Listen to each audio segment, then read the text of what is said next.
Bellator. We got Mike Chandler. His Bellator contract is due to expire. I'd personally like to see him come over to the UFC. See where he lands in that division. I feel like if he did come to the UFC, even with his division, NCAA Division I wrestling pedigree, he's 18-4. I feel like if he came to the UFC, he'd be like the bottom half of the top 10. Obviously, it was a split decision loss to Alvarez. He's got 2 losses to Will Brooks, I believe. Not a huge Bellator fan, but obviously I've been paying attention. But he lost to Will Brooks twice, and Will Brooks really didn't translate anything into UFC, and that kind of worries me a little bit. But yeah, that's it from Mike Chandler. I'd really like to see him in the UFC. I think that'd be a good signing for them. The other thing I want to talk about is recently there have been 2 guys who've actually had altercations in the crowd with fans. And one being Nate Diaz. He got into a fight with a fan in the Sacramento grappling event. And then Kamaru Usman got in a fight with somebody in the crowd at PFL 1. Are you guys fucking ridiculous? I'm not talking about the fighters here. I'm talking about the fans. Like, I get it. You guys sit at your desks all day and you're fucking bored and you guys don't know what the fuck you're doing. And you just sit there and type. And you come to a fucking event after you get done with that and you get all drunk and stupid and you think you're going to fight a fighter. Like, you're probably running your mouth to one of his teammates or something while they're sitting up there fighting or grappling or whatever. And you don't see the hard work that this guy's put in to get into that cage. So you don't know what you're talking about. You're just sitting there running your mouth about that person. And you think you're probably offending somebody and you don't think about that shit. But guess what? There's his teammate right next to you and you are offending that person. And when he sits there and asks you to shut the fuck up and you sit there and run your mouth to him, what do you think's going to happen? Especially to a Nate Diaz. Nate Diaz is going to slap the shit out of you. And that's probably what happened. And he probably slapped the shit out of you a couple times before his boy stopped him from beating the shit out of you even more. But let's be serious. Like, you're trying to fight a guy who gets paid to go into a cage with another man and fight. Are you really thinking about what you're doing here? These motherfuckers are killers. They will murder you with their hands, bro.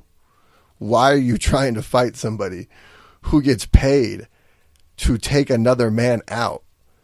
Like, you're not even thinking straight. I've sat in a crowd with people and had a jackass behind me sit there and yell Wonder Bread for fucking 5 rounds as Wonder Boy Thompson sat there and fought Woodley at 209.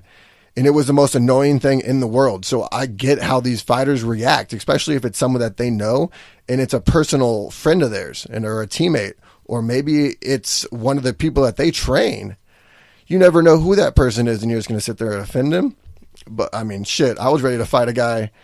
I mean, it probably would have been better than the main event because we know 209, they just sat there and danced around and it was ridiculous. I think Woodley landed 1 fucking punch in the 5th. Somehow mysteriously won. Even Dana thought that Wonder Boy won that fight. I personally thought Wonder Boy did enough to win that fight in the other rounds. There was 1 big punch landed, but Wonder Boy did enough of the little things, I guess you could say, to win that fight. But anyways, back to the dumbasses who make us MMA fans look bad. Stop, you silly gooses. Stop drinking so much. Enjoy the fights. Don't sit there and get crazy and just watch.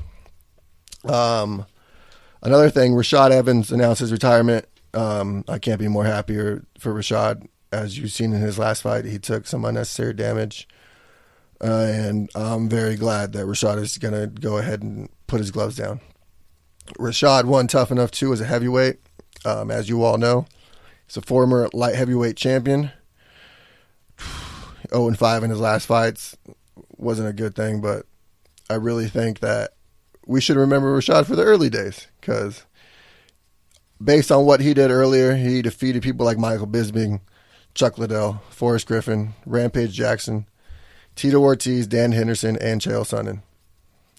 If you ask me, hands down, Rashad Evans is a UFC Hall of Famer. Just hurry up and put him in whenever you guys are ready. Well, enough about that. We're going to get into the meat of things right now. We're going to go ahead and talk about the stacked UFC 226.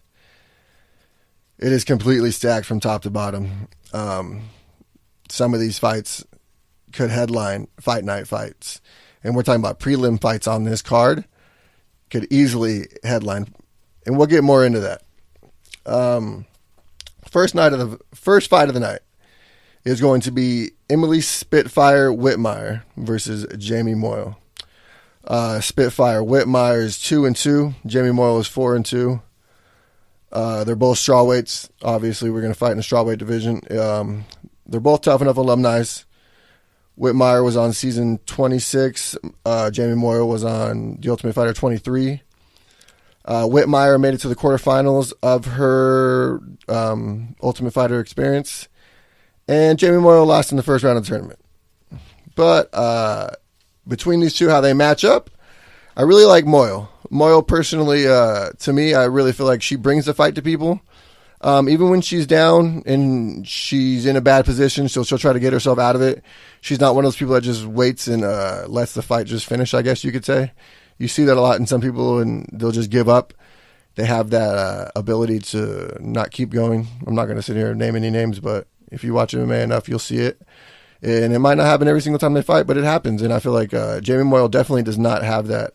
She is only 1-1 since joining the UFC. She hasn't fought in a year since UFC 212. I don't know if she was injured or not, but I know she's definitely been in the gym training. So hopefully we'll see that experience transition. Whitmire's only won since joining the UFC. We haven't seen a whole lot from Whitmire. Obviously, she lost her first experience very quickly at the Ultimate Fighter finale. I believe she lost in an armbar.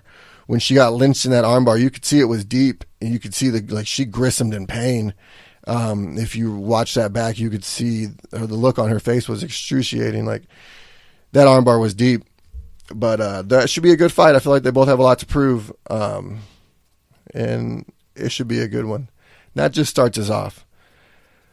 Second fight of the night, we got groovy Lando Venata versus Jakara Close. Lando is 9-2-1. Jakara Close is 8-1-1. Obviously a fight in the lightweight division. Both fighters have lost to David Tamar. Personally, myself, I feel like Jakara Close did a little better job with Tamar than groovy Lando Venata did. It's not like David Tamar finished either one of them. They both lost by unanimous decision. Close is 2-1 since joining the UFC. He has no finishes in the UFC career, but I feel like that could change eventually. Maybe not this fight, but somewhere down the road. The kid does have power. I know he's got a big wrestling pedigree. Lando is 1-2-1 since joining the UFC. I know it's not great, but really when you take the record aside and just look at his performances, they've been amazing. He's had 3 fight of the night bonuses and 1 performance of the night bonus.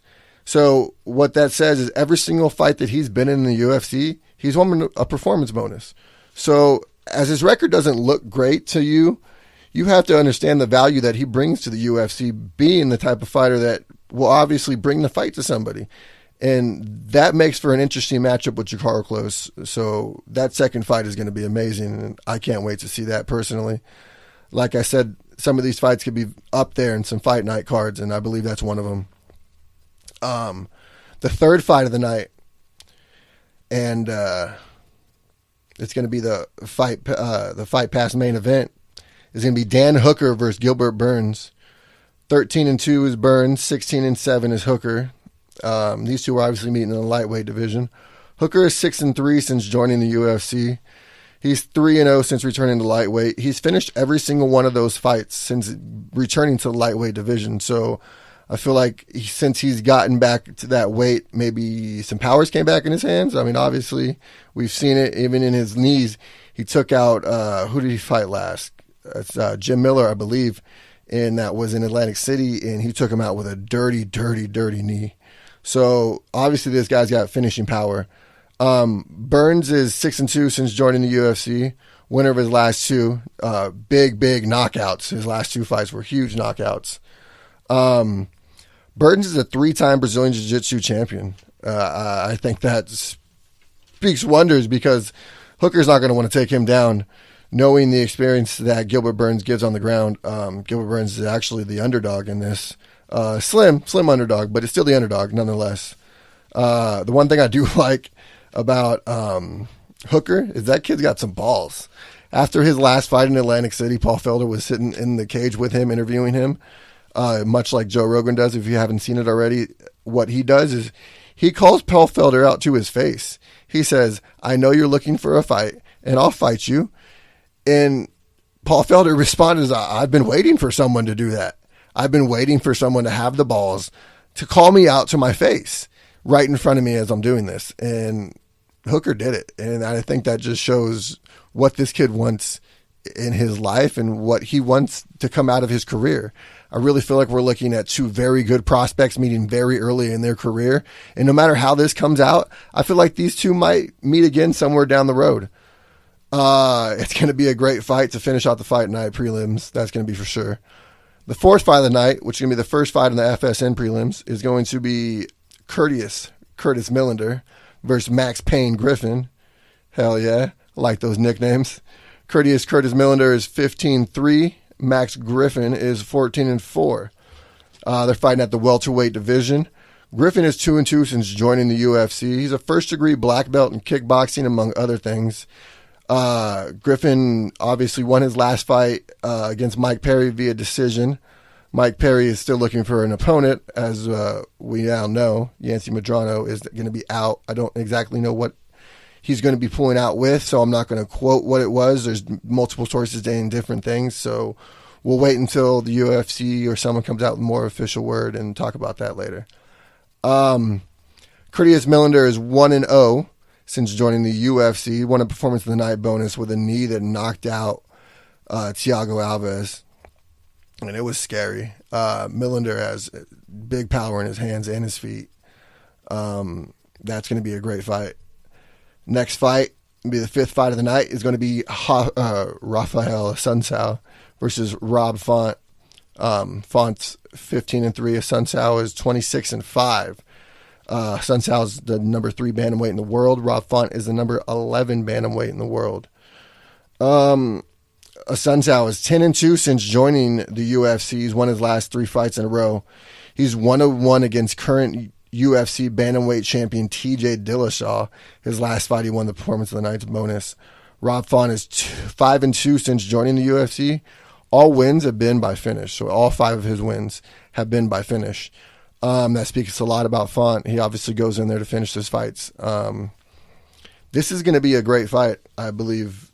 If Rob Font wins, that kind of confuses a whole lot at the top, even though if Sunsao wins, what can I say? If he wins dramatically, then I believe that could put him in line maybe above Marlon Moraes for that bantamweight title shot after TJ Dillashaw and Cody Garbrandt go at it. But if Cody wins at 227, then obviously TJ is going to want his rematch, just like Cody got a rematch. So are you going to give TJ another shot again against Cody? Because I believe you almost have to. You have to give him another shot. If you gave Cody a shot after he lost the title, you have to give TJ another shot if he loses the title. So then we see a Cody TJ 3. Then we see an Sunsao Moraes 2. That could be a very good fight. I would like to see it. Last time it was a decision victory for Sunsao. I believe it was a split decision. And I don't agree with that decision. I think that Moraes won that fight. But I guess we'll figure that one out.